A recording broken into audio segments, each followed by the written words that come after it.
Which players hold the fate of the 2025 NFL season in their hands? These are the five guys. There's technically more than five. We'll get to that in a second. But these are the five that I think really do hold the fate, like I said, have the chance to decide the NFL season. At number five, the reason why I said it's more than five dudes, because this one's five humans. It's the Texans' offensive line. You may be thinking, what, really? Yes, really, for one. For two, you look back a couple of years ago at CJ Stroud and what he was able to do. Rookie coming in, absolutely incredible. Fantasy star, this, that, and the other thing. Last year was a pretty obvious step back. They still won the division because the division sucks. If this Texans team can get back to that level of a couple of years ago, all of a sudden, things get real topsy-turvy in the AFC. Because we're all talking Kansas City. We're all talking Buffalo. We're all talking Baltimore. The Houston Texans, I think, have the best chance of any of getting into that conversation and maybe passing a couple on their way in there. I love the coach in D'Amico Ryans and the way that they have coached up that defense. I think CJ Stroud is genuinely a very high-level talent. And the fact that he is going where he is in fantasy drafts and not coming up in best quarterback conversations, I think is a failure of this offense. And I think it is because the offensive line is a little shaky. They traded their best offensive lineman in the offseason. I don't think they replaced him with a whole lot. The reason I have these guys only at five is even if this offensive line is mid, Stroud and this offense is enough that it's probably going to win the division anyway. But with a solid offensive line, I think that this team could win the Super Bowl.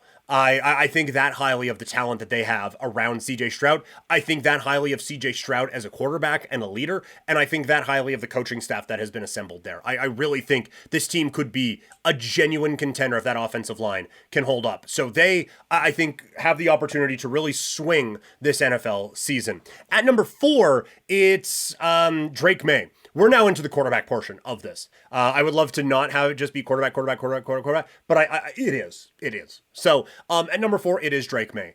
If he has taken the step that Mac Jones couldn't, and if the offensive line is improved and the weapons around him are improved, then this all of a sudden becomes a really intriguing team in the AFC playoff race. I don't think they compete for a division championship this year, but I do think that they compete for a playoff spot if Drake Maye has taken that step forward. And because of that now, a good team probably has to get bumped out. It makes it much more competitive and difficult for the Buffalo Bills, who are going to be competing for the first overall seed in the AFC. It makes it very difficult, I think, for the Jets and Dolphins, both of whom probably have some aspirations of improving. Makes it very difficult for them to do that. And when you look at how competitive we think the AFC West is going to be, where potentially three playoff teams could come out of that.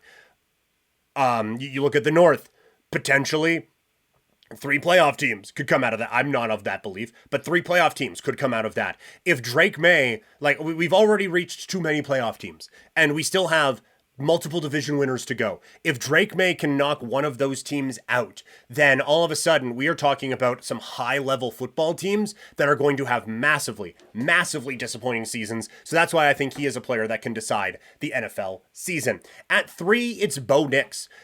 This is a great roster that Denver has accumulated. If you haven't seen the video we did on it yet, I have the Broncos as having the fifth most talented roster in the National Football League for this upcoming year.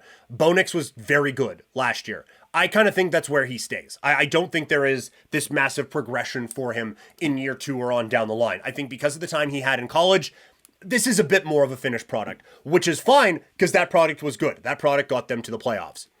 If there is even a small amount of growth in him with what they have, with Sean Payton, who I will begrudgingly admit is a good coach, and the weapons they have on that offense and the immense amount of talent they have on the defense, this team could win this division. And now we are talking about Patrick Mahomes not having home field advantage throughout the AFC. We are talking about Patrick Mahomes, Andy Reid, and the Kansas City Chiefs having to play in the wild card game and at some point having to hit the road probably for a trip back to the Super Bowl. And I think it really changes the math on a lot of different situations in the AFC if the Denver Broncos can be a real, genuine, legitimate challenge to the Kansas City Chiefs this season. At number 2, I have Justin Fields. Kind of the same, it's a mix of the last two guys that we talked about. Because if Justin Fields can be the Justin Fields that a lot of people thought he could be coming out of Ohio State, then I think with this Jets roster, that's a playoff team.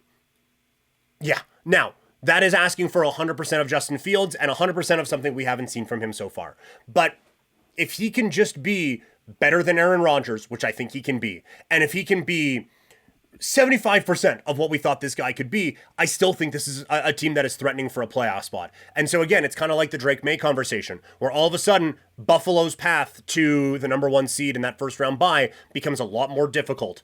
And again, we are talking about multiple teams in the AFC who feel like they should be at least playoff or bust.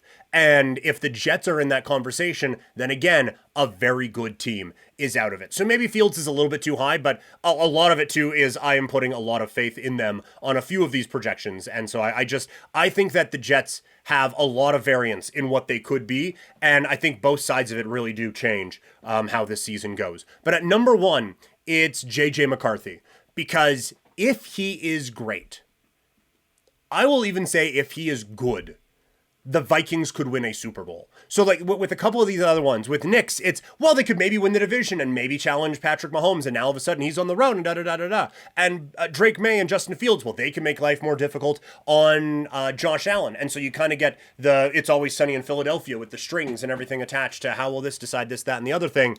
With JJ McCarthy, it is simple. If he is good, straight line, trip to the Super Bowl. That is how good the rest of this roster is. If he can be something reasonable at quarterback, then this is a championship level roster.